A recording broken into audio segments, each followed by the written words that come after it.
नमस्ते। आज हम footprints without feet supplementary reader in English for class 10th के chapter 4 a question of trust की रीडिंग स्टार्ट करेंगे। It is said that you must set a thief to catch a thief, but it is also said that there is honour among thieves. Which saying does this story illustrate? कहावत है कि चोर को पकड़ने के लिए चोर की ही जरूरत होती है, लेकिन यह भी कहा जाता है कि चोरों में भी आपस में ईमानदारी होती है। यह कहानी किस कहावत को दिखाती है? Everyone thought that Horace Danby was a good, honest citizen. He was about 50 years old and unmarried, and he lived with a housekeeper who worried over his health. In fact, he was usually very well and happy, except for attacks of hay fever in summer. हर कोई सोचता था कि Horace डैनबी एक अच्छा और ईमानदार नागरिक है। वह लगभग 50 साल का था और अविवाहित था। वह एक हाउसकीपर के साथ रहता था जो उसकी सेहत की चिंता करती थी। असल में गर्मियों में होने वाले हे फीवर एलर्जी के दौरों को छोड़कर वह आम तौर पर बहुत स्वस्थ और खुश रहता था। He made locks and was successful enough at his business to have 2 helpers. Yes, Horace Danby was good and respectable but not completely honest. वह ताले बनाता था और अपने काम में इतना सफल था कि उसके पास 2 सहायक थे। हाँ, हॉरेस डैनबी अच्छा और सम्मानित व्यक्ति था, लेकिन पूरी तरह ईमानदार नहीं। 15 years ago, Horace had served his first and only sentence in a prison library. He loved rare, expensive books, so he robbed a safe every year. Each year he planned carefully just what he would do, stole enough to last for 12 months, and secretly bought the books he loved through an agent. 15 साल पहले Horace ने jail की library में अपनी पहली और एकमात्र सजा काटी थी। उसे दुर्लभ और महंगी किताबें पसंद थी, इसलिए वह हर साल एक तिजोरी सेफ लूटता था। हर साल वह सावधानी से योजना बनाता था कि उसे क्या करना है। 12 महीने तक काम चलाने लायक सामान चुराता था और चुपके से एक एजेंट के जरिए अपनी पसंदीदा किताबें खरीदता था।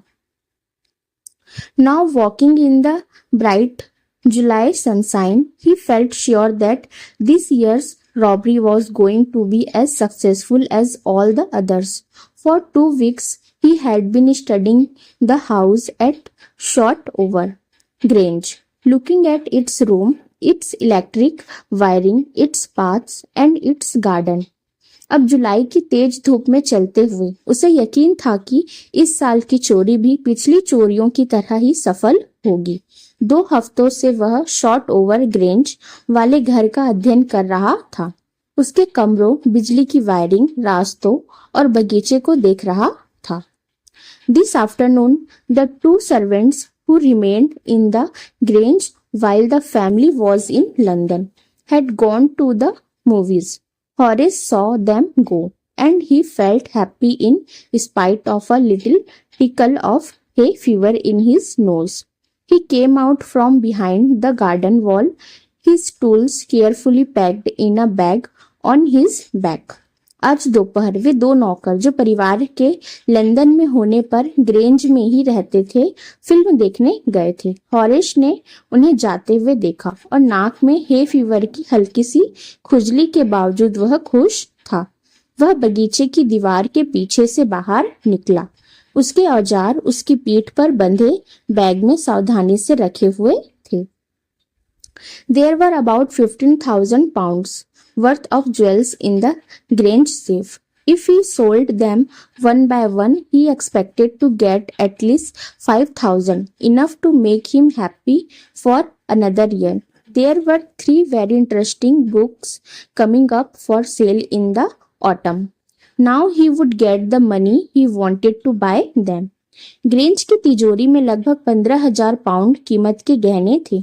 अगर वह उन्हें एक एक करके बेचता तो उसे कम से कम 5,000 पाउंड मिलने की उम्मीद थी। इतनी रकम जो उसे एक और साल तक खुश रखने के लिए काफी थी। पतझड़ में 3 बहुत दिलचस्प किताबें बिक्री के लिए आने वाली थी। अब उसे उन्हें खरीदने के लिए जरूरी पैसे मिल जाएंगे। He had seen the housekeeper hang the key to the kitchen door on a hook outside.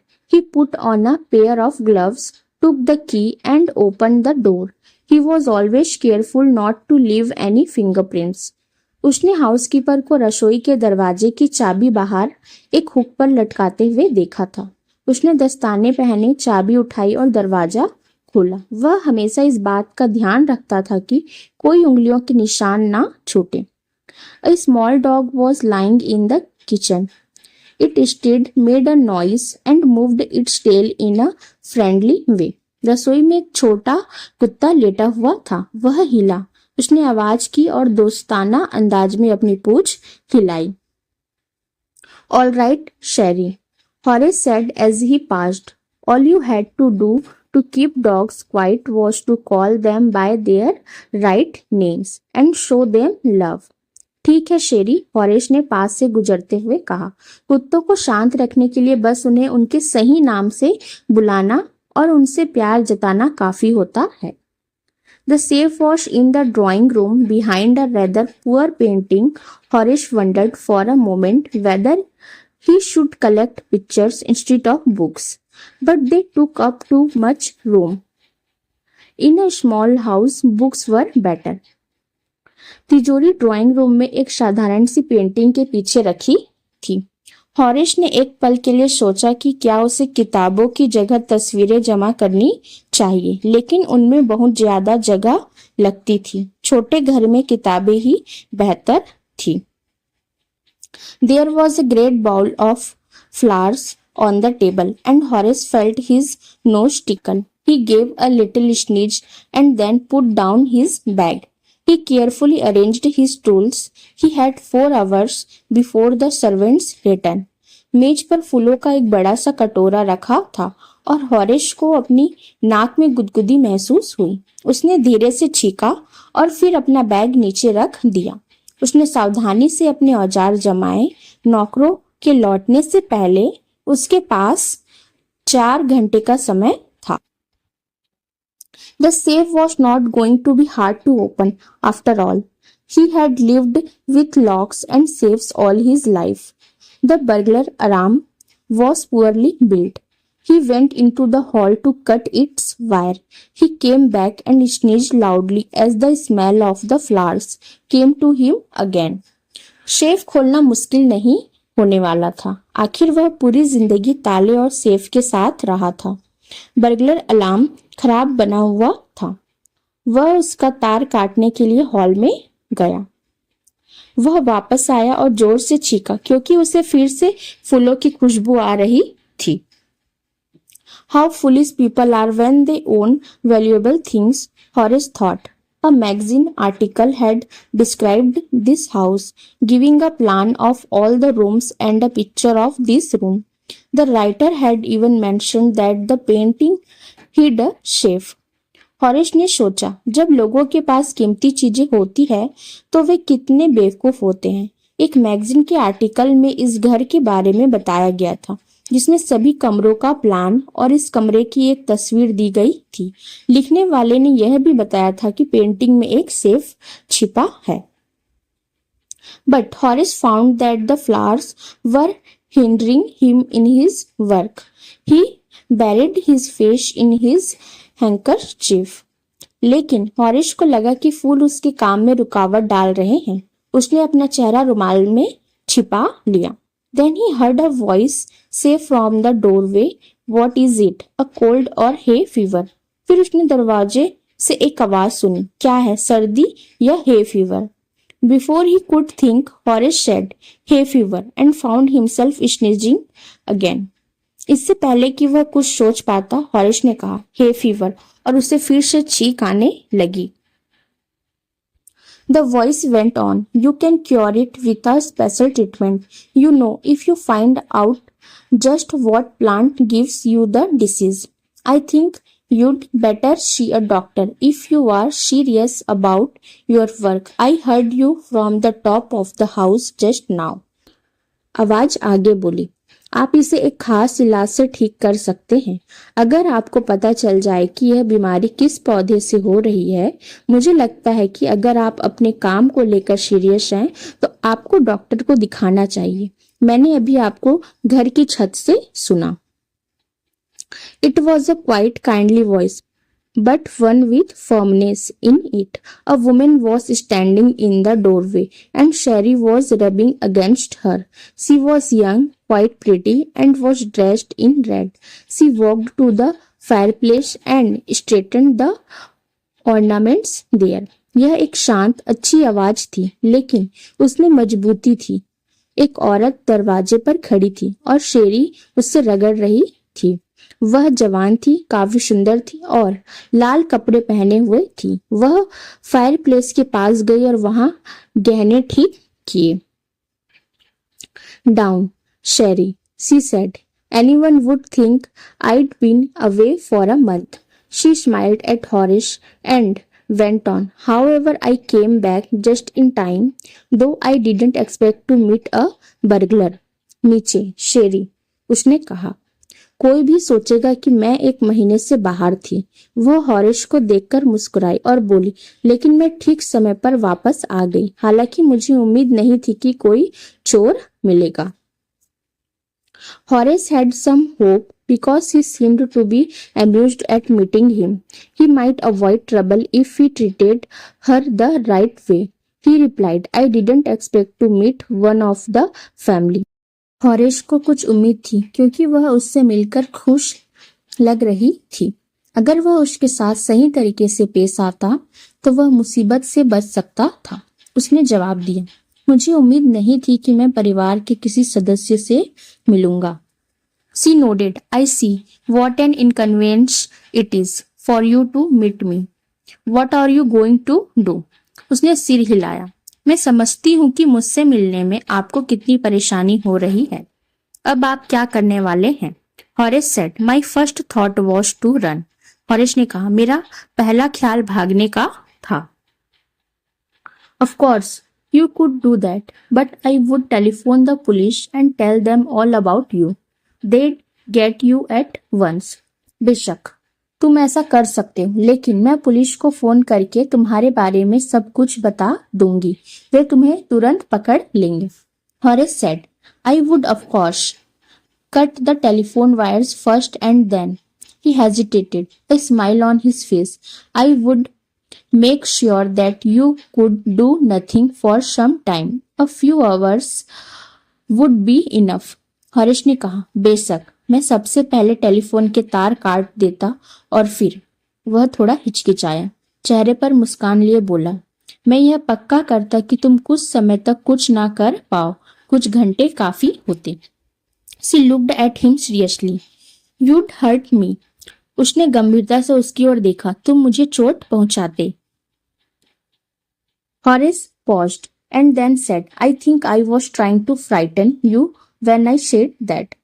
Horace रुका और फिर बोला, मुझे लगता है कि जब मैंने वह कहा था तो मैं तुम्हें डराने की कोशिश कर रहा था. You didn't frighten me. तुमने मुझे डराया नहीं. Horace suggested, It would be nice if you would forget you ever saw me. Let me go. Horace ने सुझाव दिया, अच्छा होगा अगर तुम भूल जाओ कि तुमने मुझे कभी देखा था. मुझे जाने दो. The voice was suddenly sharp. Why should I?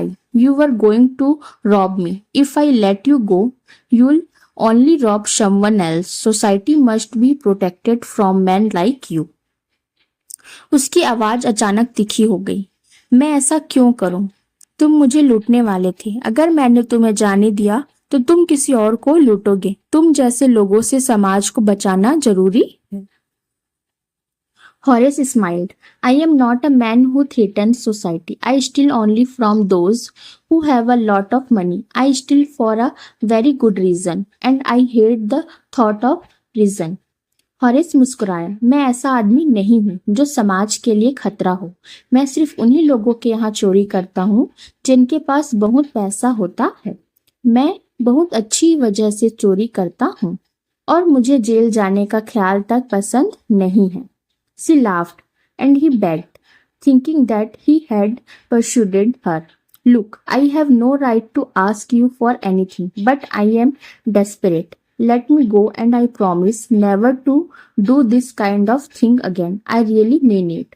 वह हंसी और उसने गिड़गिड़ाते हुए कहा, यह सोच कर कि उसने उसे मना लिया है, देखो मुझे तुमसे कुछ भी मांगने का कोई हक नहीं है, लेकिन मैं बहुत परेशान हूँ, मुझे जाने दो और मैं वादा करता हूँ कि ऐसा काम फिर कभी नहीं करूंगा, मैं सच कह रहा हूँ। She was silent, watching him closely. Then she said, You are really afraid of going to prison, aren't you? वह चुप रही और उसे ध्यान से देखती रही। फिर उसने कहा, तुम्हें सच में जेल जाने से डर लगता है ना?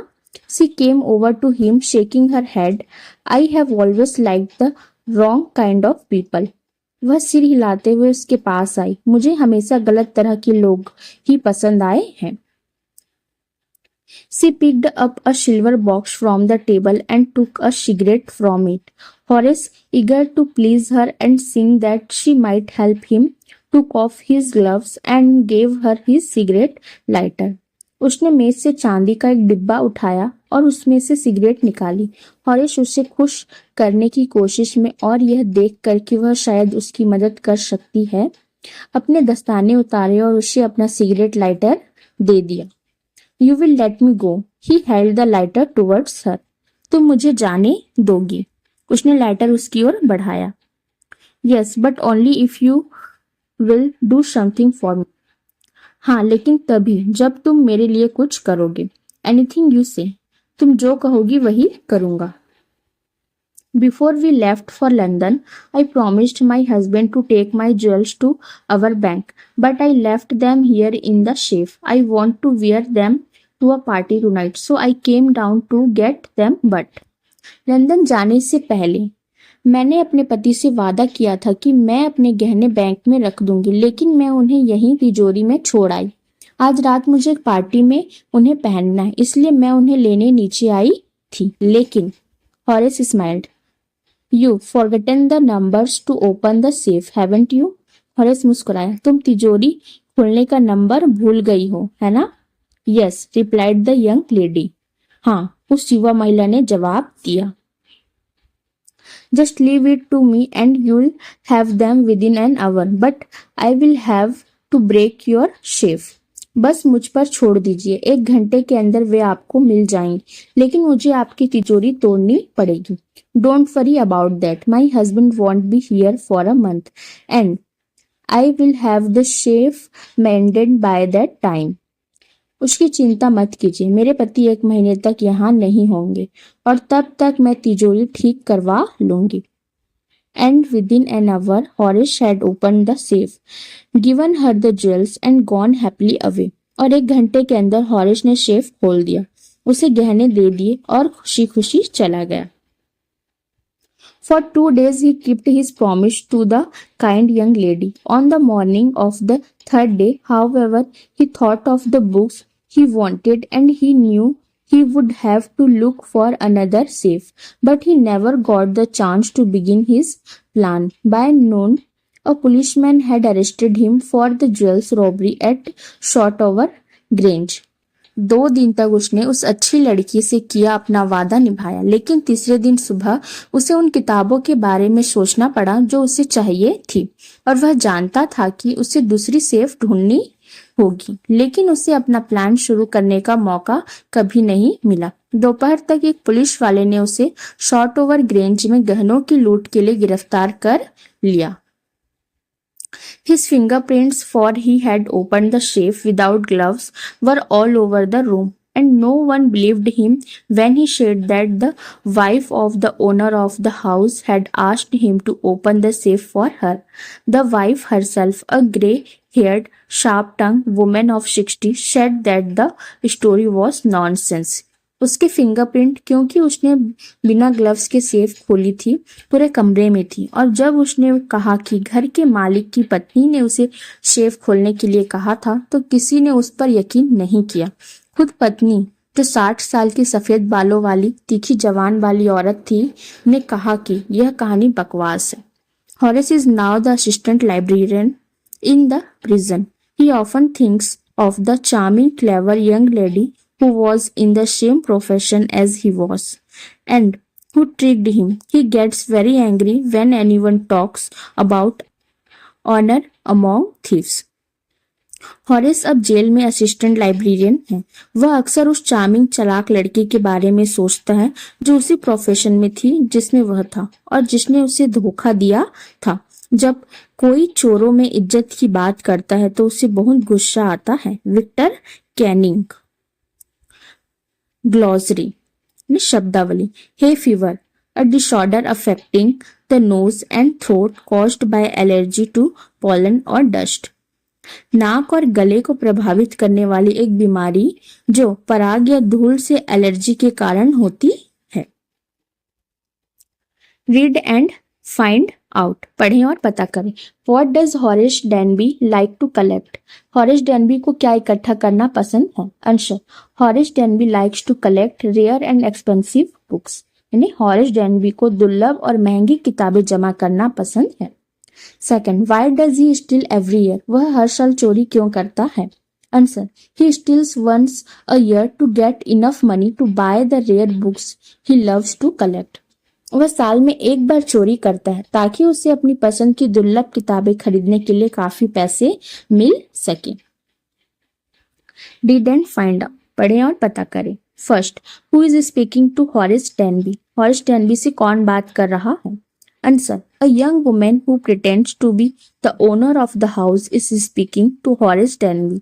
She is actually another thief. एक युवा महिला जो घर की मालकिन होने का नाटक कर रही है, हॉरेस डेनबी से बात कर रही है। A young woman who pretends to be the owner of the house is speaking to Horace Denby. असल में वह भी एक चोर है। She is actually another thief. Second, who is the real culprit in the story? कहानी में असली गुनहगार कौन है? Answer, the young women is the real culprit. She tricks Horace into opening the safe for her and then escapes with the jewels, leaving Horace to be arrested. असली दोषी वह युवती है। The young woman is the real culprit. वह Horace को चकमा देकर उससे तिजोरी खुलवाती है और फिर गहने लेकर भाग जाती है। She tricks Horace into opening the safe for her and then escapes with the jewels, जिससे हॉरेस पकड़ा जाता है, leaving Horace to be arrested. Think about it. इस बारे में सोचिए। First, did you begin to suspect before the end of the story that the lady was not the person Horace Denby took her to be? If so, at what point did you realize this and how? क्या आपको कहानी खत्म होने से पहले ही शक होने लगा था कि वह औरत वैसी नहीं है जैसा हॉरेस डेनबी उसे समझ रहा था? अगर हाँ, तो आपको यह बात कब और कैसे समझ आई? Answer, yes. Suspicion arises when the lady enters the house and remains unusually calm after discovering a burglar instead of becoming frightened or raising an alarm. It becomes clear when she casually asks Horace to open the safe because she has forgotten the numbers, which is suspicious for the actual owner of the house. हाँ, शक तब होता है जब महिला घर में घुसती है और चोर को देखकर डरने या शोर मचाने की बजाय अजीब तरह से शांत रहती है।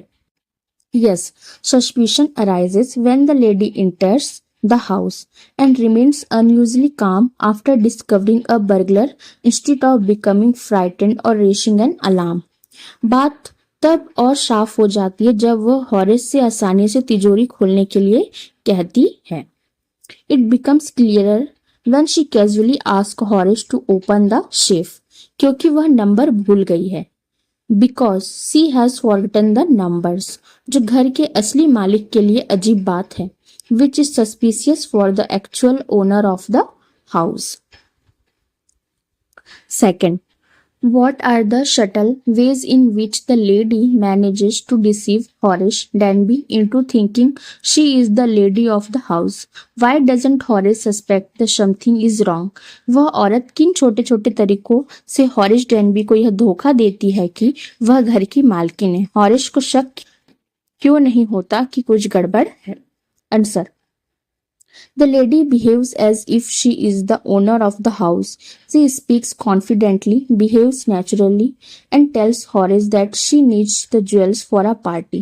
She cleverly asks him to open the safe for her. Horace does not suspect her because he is afraid of being caught and sent to prison. His fear and desire to escape makes him trust her without properly questioning her identity. वह महिला ऐसे व्यवहार करती है जैसे वही घर की मालकिन हो.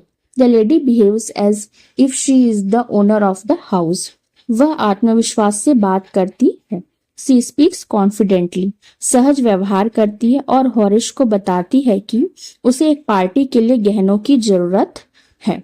Behaves naturally and tells Horace that she needs the jewels for a party.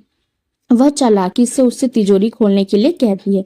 C cleverly asked him to open the safe for her.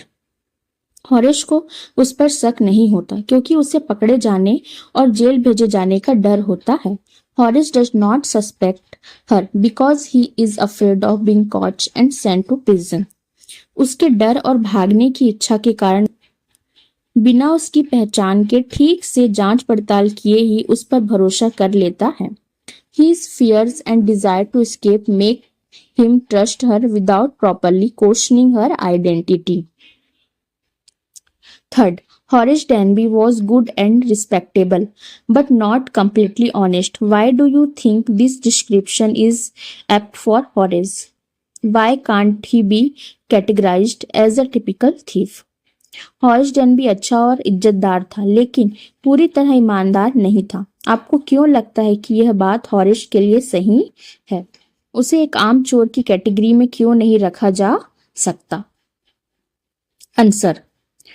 The description is appropriate because Horace leads a quiet and respectable life as a lockmaker with 2 assistants.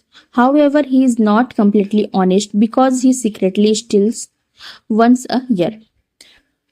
यह विवरण सही है. The description is appropriate क्योंकि Horace 2 सहायकों के साथ ताले बनाने का काम करता है और एक शांत और सम्मानजनक जीवन जीता है. Because Horace leads a quiet and respectable life as a lock maker with 2 assistants. हालांकि वह पूरी तरह से ईमानदार नहीं है.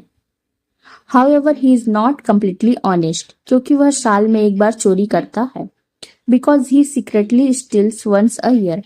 He is not a typical thief because वह कोई आम चोर नहीं है क्योंकि first he steals only once a year. वह साल में सिर्फ एक बार चोरी करता है. Second he steals to buy rare and expensive books not simply for greed. वह चोरी सिर्फ लालच के लिए नहीं बल्कि दुर्लभ और महंगी किताबें खरीदने के लिए करता है. Third he does not use violence or carry weapons. वह हिंसा का इस्तेमाल नहीं करता और ना ही हथियार रखता है. Fourth He otherwise lives an ordinary and respectable life. इसके अलावा वह एक साधारण और सम्मानजनक जीवन जीता है. Fourth, Horace Denby was a meticulous planner, but still he faltered. Where did he go wrong and why? हॉरिस Denby बहुत ध्यान से प्लानिंग करता था लेकिन फिर भी वह चूक गया. उससे कहाँ गलती हुई और क्यों? Answer. हॉरिस main mistake was that he failed to verify the woman's identity. He also removed his gloves and opened the safe with his bare hands, leaving his fingerprints behind. His fear of being caught and his eagerness to escape made him abandon his usual careful planning. Thus, although he was a meticulous planner, overconfidence and lack of suspicion caused him to make serious mistakes. हॉरिस की मुख्य गलती यह थी कि उसने उस महिला की पहचान की पुष्टि नहीं की. Horace main mistake was that he failed to verify the women's identity. उसने अपने दस्ताने भी उतार दिए और नंगे हाथों से तिजोरी खोली. He also removed his gloves and open the safe with his bare hands, जिससे उसकी उंगलियों के निशान वहां रह गए. Living his fingerprints behind. पकड़े जाने के डर और भागने की जल्दबाजी में उसने अपनी आम तौर पर की जाने वाली सावधानी पूर्वक योजना को छोड़ दिया. His fear of being caught and his eagerness to escape made him abandon his usual careful planning. इस प्रकार हालांकि वह बहुत सावधानी से योजना बनाने वाला व्यक्ति था लेकिन उसके अति आत्मविश्वास और शक न करने की आदत के कारण उससे गंभीर गलतियां हुई। Thus, although he was a meticulous planner, his overconfidence and lack of suspicion caused him to make serious mistakes. Talk about it. इस बारे में बात करें. First, do you think Horace Denby was unfairly punished or that he deserved what he got? क्या आपको लगता है कि हॉरिस डेनबी को गलत सजा मिली या उन्हें जो मिला वह उनके लायक था? Answer. Horace Denby deserved what he got. Although he was outsmarted by another thief, stealing is still a crime regardless of the motive behind it. He broke into a house and attempted to steal valuable jewels, so his arrest and punishment were legally justified. हॉरिस Denby के साथ जो हुआ वह उसी के लायक था. हॉरिस Denby deserved what he got. भले ही उसे एक दूसरे चोर ने मात दे दी, लेकिन चोरी करना एक अपराध है, चाहे उसके पीछे का मकसद कुछ भी हो. Although he was outsmarted by another thief, stealing is still a crime, regardless of the motive behind it. उसने एक घर में घुसकर कीमती गहने चुराने की कोशिश की थी. He broke into a house and attempted to steal valuable jewels. इसलिए उसका पकड़ा जाना और सजा पाना कानूनी रूप से सही था. So his arrest and punishment were legally justified. Second, do intentions justify actions? Would you like Horace Denby do something wrong if you thought your ends justified the means? Do you think that there are situations in which it is excusable to act less than honestly? क्या इरादे कामों को सही ठहराते हैं? क्या आप हॉरिस Denby की तरह कुछ गलत करेंगे अगर आपको लगता है कि आपके मकसद ने आपके तरीकों को सही ठहराया? क्या आपको लगता है कि ऐसे हालात होते हैं जिनमें ईमानदारी से कम काम करना माफ किया जा सकता है? Answer. No. Good intentions do not always justify wrong actions. Horace wanted to steal money to buy rare books, but this personal motive did not make burglary acceptable. The means are as important as the ends, and achieving a goal through unlawful actions can harm others and destroy trust. Dishonesty may be understandable in extreme situations, such as protecting an innocent person's life from serious danger. However, it cannot be justified for personal desires, luxury or confidence.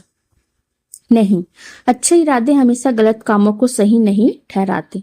No, good intentions do not always justify wrong actions.